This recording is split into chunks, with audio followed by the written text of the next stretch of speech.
తెలంగాణలో బీసీలకు చరిత్రలో నిలిచిపోయే విధంగా నిన్న గౌరవ ముఖ్యమంత్రి రేవంత్ రెడ్డి గారి ఆధ్వర్యంలో మంత్రివర్గం అంతా కూడా బీసీ డిక్లరేషన్ ఆమోదించి ప్రత్యేక ఆర్డినెన్స్ ద్వారా తెలంగాణలో బీసీలకు 42% రేపు జరగబోయే స్థానిక సంస్థల్లో కేటాయించి ఇలా బీసీలకు ఒక పెద్ద వరంగా గౌరవ ముఖ్యమంత్రి మంత్రివర్గం ఆమోదం చేసి ప్రత్యేక ఆర్డినెన్స్ ద్వారా బీసీలకు రిజర్వేషన్ కల్పించినందుకు తెలంగాణ బీసీల పట్ల తెలంగాణ బీసీల తరఫున ప్రత్యేకంగా ధన్యవాదాలు తెలియజేస్తున్నా.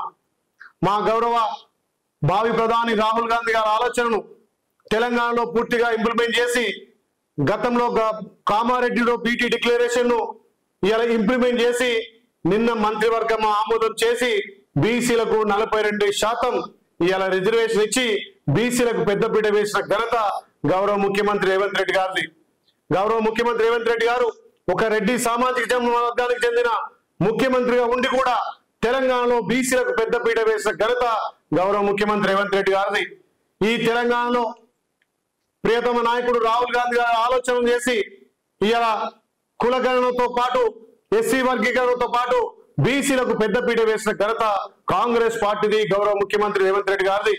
ఇవాళ మా ఏసీ అధ్యక్షుడు ఒక దళిత వర్గానికి చెందిన వ్యక్తి, ఇవాళ తెలంగాణలో పిసిసి అధ్యక్షుడు ఇవాళ ఒక బీసీ వర్గానికి చెందినటువంటి మహేష్ కుమార్ గౌడ్ గారు బీసీలకు పెద్దపీట వేసి ఇవాళ మంత్రివర్గంలో కానీ అదేవిధంగా క్యాబినెట్ లో కానీ అన్ని విధాల సంస్థ స్థానం ఇచ్చింది కాంగ్రెస్ పార్టీ.